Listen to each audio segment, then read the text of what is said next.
বলিউডের প্রথম সারির অভিনেত্রীদের একজন কৃতি শ্যানন নিজের চেষ্টা ও পরিশ্রমে তৈরি করেছেন নিজের অবস্থান। সবিজের চকচকে আলো, লাল গালিচা আর ক্যামেরার ঝলকানির পেছনে লুকিয়ে থাকা চাপা ক্ষোভ প্রকাশ করলেন অভিনেত্রী। কাজ করতে গিয়ে সর্বদা মুখে চওড়া হাসি রাখতে হয় তারকাদের। তবে আসল সত্যিটা কিন্তু একেবারেই অন্যরকম। এবার বলিউডের অন্ধকার দিক নিয়ে মুখ খুললেন অভিনেত্রী কৃতি শ্যানন।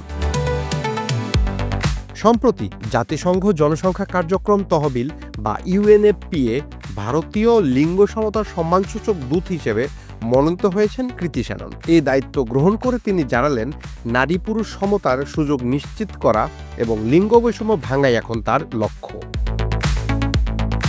একটি সাক্ষাৎকারে কৃতি জানান, তিনি ছোটবেলায় স্বপ্ন দেখতেন নাচ শেখার, কিন্তু সমাজের বাধা ধরা নিয়মের কারণে সেসব করতে পারেননি। পরিবারের প্রত্যাশা ছিল তিনি ঘর সামলাবেন, রান্না করবেন। তবে শেষ পর্যন্ত নিজের ছোটবেলার স্বপ্ন পূরণ করেছেন। তিনি বলেন, আমার মা যা করতে পারেননি সেটাই আমাকে আর আমার বোনকে উৎসাহ দিয়েছে। আমাদের স্বপ্ন যেন আটকে না যায়। মা সবসময় বলেছেন, তোমরা যা চাও তাই করো, স্বপ্ন পূরণের পথে পিছু হটবে না। বলিউডে ক্যারিয়ার গড়তে গিয়ে কৃতিকেও বৈষম্য অনুভব করতে হয়েছে। তিনি বলেন, পুরুষ অভিনেতারা শুটিং সেটে ভালো গাড়ি পান, ভালো রুম পান। এগুলো শুধু গাড়ি বা রুম নয়, এটা আসলে এক ধরনের বার্তা দেয় যে মেয়েদের স্থান ছোট করে দেখা হচ্ছে। তিনি আরও বলেন, শুটিং সেটে অভিনেত্রীদের আগে ডাকা হয় যেন তারা শুটের জন্য প্রস্তুত থাকেন। আমি নিজে গিয়ে সহকারী পরিচালকদের বলেছি, এভাবে করা ঠিক নয়। কৃতির দাবি, আমি চাই সমান আচরণ, ব্যাস সেটুকুই। তিনি আরও বলেন, সহকারী পরিচালকরা অনেক সময় নারী অভিনেত্রীকে ডেকে এনে অপেক্ষা করান যেন পুরুষ অভিনেতা আসা পর্যন্ত কাজ শুরু করা যায় না। এ অভ্যাস ও মানসিকতা বদলাতে হবে বলেও জানিয়েছেন কৃতি।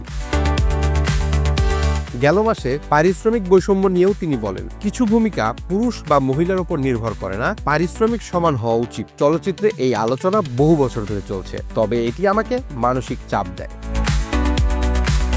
কৃতি আরও উল্লেখ করেন, নারী প্রধান সিনেমার বাজেট সাধারণত কম হয়। প্রযোজকরা ভয় থাকেন ইনভেস্ট তুলতে পারবে কিনা সে বিষয়ে। তবে তিনি বলেন, সাফল্য এখন আর পুরুষ বা নারীর ওপর নির্ভর করে না, বিষয়বস্তুর ওপর নির্ভর করে। আপনি কি মনে করেন, বলিউডে সত্যিকারের সমতা আনা কখনো সম্ভব হবে? মতামত জানাতে ভুলবেন না। লাইক দিন, শেয়ার করুন এবং বাংলা ফ্লো ইউটিউব চ্যানেলে সাবস্ক্রাইব করুন। একই সঙ্গে যুক্ত থাকুন বাংলা ফ্লোয়ের ফেসবুক, ইনস্টাগ্রাম ও টিকটকেও।